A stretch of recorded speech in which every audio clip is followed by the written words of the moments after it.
മത്സ്യം വേവിക്കുമ്പോൾ കഷ്ണങ്ങൾ ഉടഞ്ഞു പോകാതെ ഇരിക്കാൻ വേവിക്കുന്ന കൂടെ കുറച്ച് വിനാഗിരി കൂടി ചേർത്താൽ മതി. കേക്ക് പൊടിഞ്ഞു പോകാതെ കൃത്യമായി മുറിച്ചെടുക്കാൻ ഒരു നനഞ്ഞ കത്തി കൊണ്ട് മുറിച്ചാൽ മതി.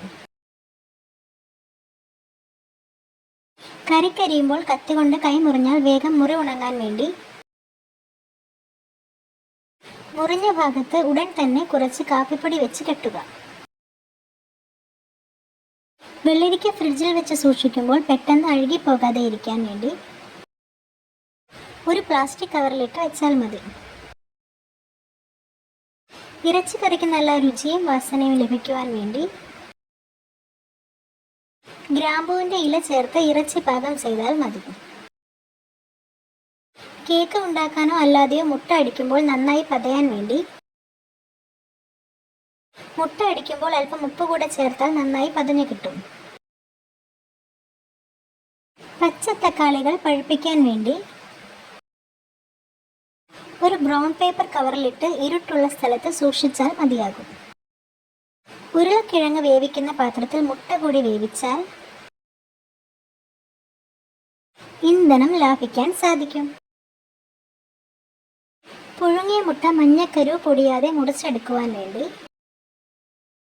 കത്തി നനച്ച ശേഷം മുട്ട മുറിച്ചാൽ മതി.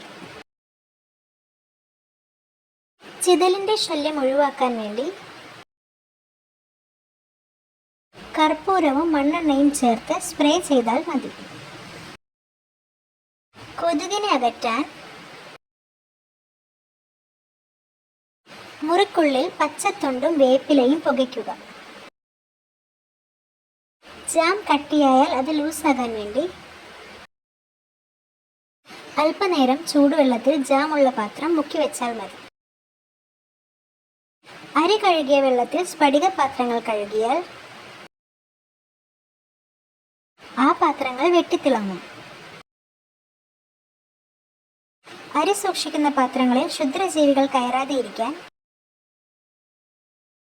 വേപ്പില കൂടെ ഇട്ട് വെച്ചാൽ മതി. പയറിലും ഉഴുന്നിലും ചെള്ളും പൂപ്പും വരാതെ ഇരിക്കാൻ കുറച്ച് ആവണക്കെണ്ണ ചേർത്ത് ഇളക്കി വെച്ചാൽ മതി. അണ്ടിപ്പരിപ്പും കിസ്മിസും പ്രത്യേകം കുപ്പികളിൽ സൂക്ഷിച്ചു വെക്കണം. ഇല്ലെങ്കിൽ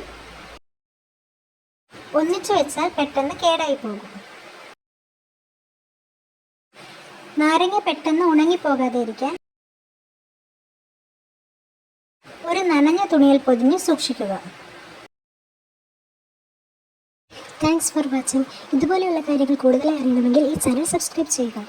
ലൈക്ക് ചെയ്യാനും ഷെയർ ചെയ്യാനും മറക്കല്ലേ.